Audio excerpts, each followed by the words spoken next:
শিক্ষা বিভাগের পক্ষ থেকে আমাদের অন্তর্বর্তীকালীন সরকারের মাননীয় শিক্ষা উপদেষ্টা মহোদয়ের সাথে আমাদের পূর্ব নির্ধারিত আজকে সাক্ষাতের সময় নির্ধারণ করা ছিল। সেখানে আমাদের নির্দিষ্ট কিছু বিষয় নিয়ে ওনার সাথে অত্যন্ত সৌহার্দ্যপূর্ণ এবং বলা যায় যে সফলভাবে আমাদের এই প্রোগ্রামটি বা আমাদের সৌজন্য সাক্ষাৎ প্রোগ্রামটি সফলভাবে সম্পন্ন হয়েছে। আজকের এই প্রোগ্রামে সৌজন্য সাক্ষাতে যিনি নেতৃত্ব দিয়েছেন বাংলাদেশ জামাত ইসলামীর সম্মানিত কেন্দ্রীয় নায়েবে আমির, সাবেক এমপি এবং কেন্দ্রীয় শিক্ষা বিভাগের সম্মানিত সভাপতি, বিশিষ্ট শিক্ষাবিদ জননেতা অধ্যাপক মুজিবুর রহমান।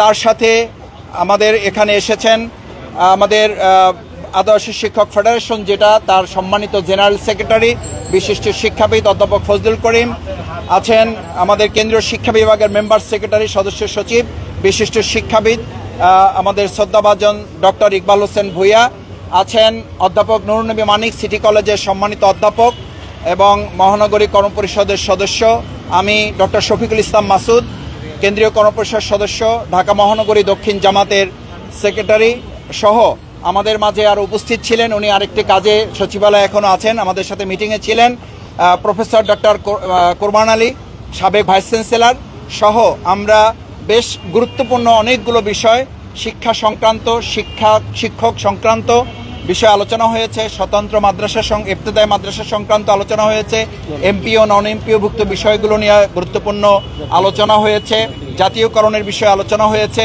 তারপরে অবসর ভাতা সম্পর্কিত বিষয়ে আলোচনা হয়েছে।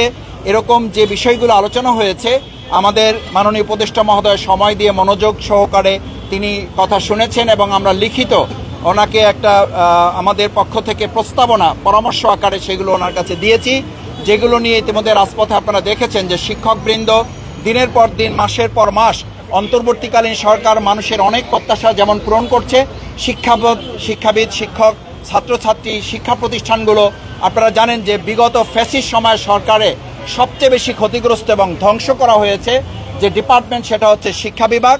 সেই বিভাগ নিয়ে বাংলাদেশ জামাত ইসলামী অন্তর্বর্তীকালীন সরকার আসার আগেও আমরা ফ্যাসিস্টদের সময় এ ব্যাপারে অত্যন্ত কঠোর ভূমিকা পালন করেছি, রাজপথে আন্দোলন লড়াই সংগ্রাম করেছি, শিক্ষকদের নিয়ে আমরা ভূমিকা পালন করেছি, বিভিন্ন সেমিনার সিম্পোজিয়ামে আমরা কথা বলার চেষ্টা করেছি, আমরা আওয়াজ তুলে আমাদের শিক্ষক শিক্ষিকা বীরানদের পাশে থাকার চেষ্টা করেছি এবং অন্তর্বর্তীকালীন সরকার যেটা 2024 সালের 5ই আগস্টের জুলাই গণঅভ্যুত্থানের মাধ্যমে এসেছে, আমরা সেই সমস্ত শহীদদের স্মরণ করি যাদের কারণে আজ এই অন্তর্বর্তীকালীন সরকার, যাদের কারণে আজ এই খোলাভাবে আমরা দাবিগুলো ন্যায্য দাবিগুলো অন্তত তুলে ধরতে পারছি।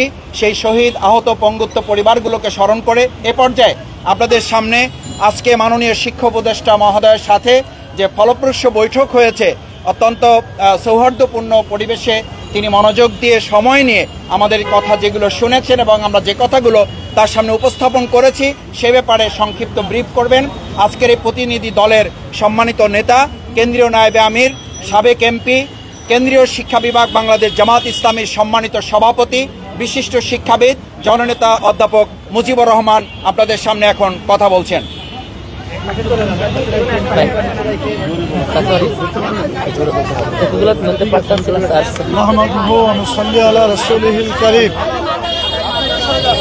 সম্মানিত সাংবাদিক বন্ধুগণ, আসসালামু আলাইকুম ওয়া রাহমাতুল্লাহি ওয়া বারাকাতুহু। ইতিমধ্যেই আপনারা জানতে পেরেছেন কি কারণে আমরা আজকে এখানে এসেছি। ডক্টর শফিকুল ইসলাম মাসুদ আপনাদের কাছে অত্যন্ত সুন্দরভাবে বিষয়গুলো তুলে ধরেছেন। আমি সংক্ষিপ্তভাবে যে জিনিসটা আপনাদের সামনে বলতে চাই, বিগত ফ্যাসিস্ট সরকারের আমলে আমাদের দেশের শিক্ষা ব্যবস্থা একেবারে শেষ করে ফেলেছিল। বিশেষ করে অনৈতিক শিক্ষা ব্যবস্থা এবং ইসলাম বিরোধী শিক্ষা ব্যবস্থা তারা যেভাবে গড়ে তুলেছিল, তাতে মানুষের চরিত্র থেকে শুরু করে যুব সমাজের ভবিষ্যৎ একেবারে ধ্বংসের কিনারায় চলে গিয়েছিল। আমরা সেগুলোকে সামনে রেখে আজকে আমাদের সম্মানিত শিক্ষা উপদেষ্টা মহোদয়ের সাথে কথা বলেছি প্রায় ঘণ্টাখানেক। আলহামদুলিল্লাহ অত্যন্ত ফলপ্রসূভাবে এই আলোচনা হয়েছে। আমরা ধন্যবাদ জানাই আমাদের শিক্ষা উপদেষ্টা মহোদয় সহ যারা সেখানে ছিলেন সবাইকে।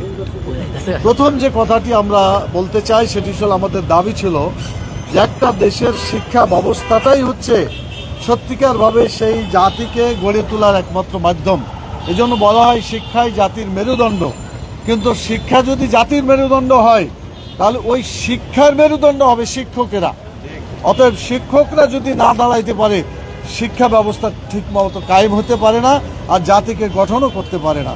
সেই জন্য আমাদের প্রথম দাবি ছিল, এবং আমরা বলেছি, এটা শুধু আমাদের দাবি না, দল মত জাতি ধর্ম বর্ণ সকলেরই একই দাবি, যে বাংলাদেশের সকল শিক্ষা প্রতিষ্ঠান, সকল শিক্ষার সাথে জড়িত যারা, তাদের চাকরিকে যেমন জাতীয়করণ করতে হবে, প্রতিষ্ঠানগুলোকেও সেভাবে জাতীয়করণ করে আমাদের দেশের শিক্ষা ব্যবস্থাকে সুন্দরভাবে গড়ে তুলতে হবে।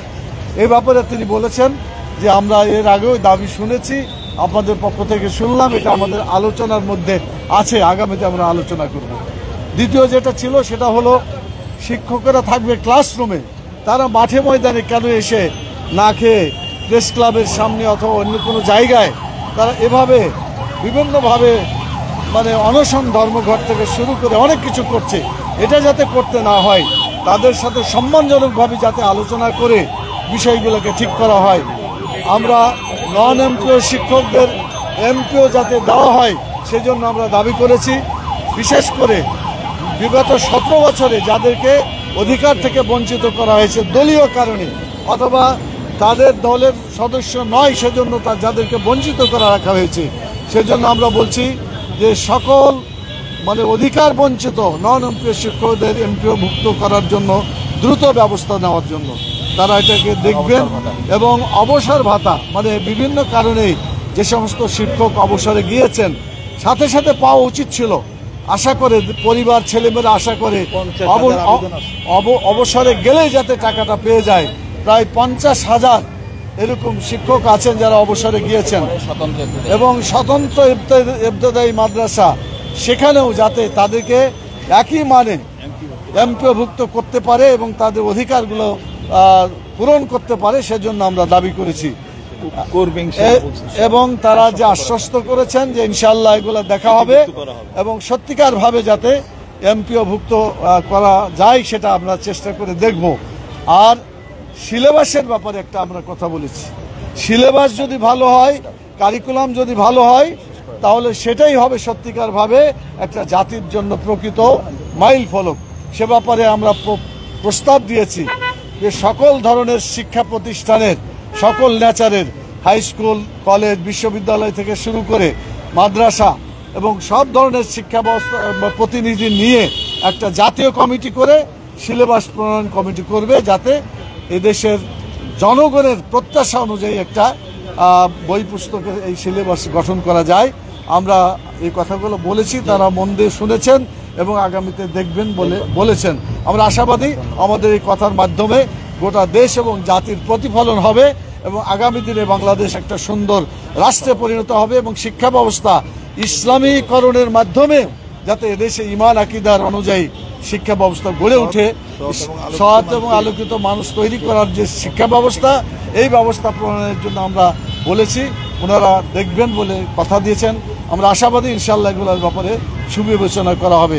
আপনাদের সবাইকে অসংখ্য ধন্যবাদ, শুকরিয়া। আসসালামু আলাইকুম ওয়া রাহমাতুল্লাহ।